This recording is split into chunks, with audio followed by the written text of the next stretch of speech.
আজকে আমি রান্না করছি ছাতু। এই ছাতু শুধুমাত্র বর্ষাকালেই ফোটে।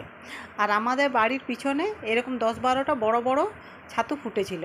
আমি তুলে নিয়ে এসে দেখুন রান্না করছি আজকে সর্ষে বাটা দিয়ে। এর কোনো মশলার দরকার হয় না। এর স্বাদটা এতটাই ভালো যে শুধুমাত্র আপনি পেঁয়াজ নুন হলুদ দিয়ে ভেজেও আপনি দুপুরবেলায় গরম ভাত এক থালা খেয়ে নিতে পারবেন। কিন্তু তাহলেও আমি একটু সর্ষে বাটা দিয়ে কাঁচা লঙ্কা দিয়ে করছি যাতে স্বাদটা আরও বেশি বাড়ে। ইলিশ মাছ যেমন কোনো মশলাই দরকার হয় না, তার নিজের স্বাদ আর গন্ধের জন্য সে একাই রাজা, সেই রকম এই ছাতু কোনো মশলাই প্রায় দরকারই হয় না, শুধুমাত্র একটু নুন হলুদে নেড়ে চেড়ে নিলেই খাওয়া যায়। এই দেখুন আমি এইভাবেই রান্নাটা করলাম, একটু জল দিয়ে দিলাম কাঁচা লঙ্কাগুলো একটু সেদ্ধ হওয়ার জন্য। আর কাঁচা লঙ্কাগুলো যদি সেদ্ধ হয় তাহলে কিন্তু এর স্বাদটা ছাতুর সঙ্গে মিশে আরও স্বাদটা অনেকটাই বেড়ে যাবে।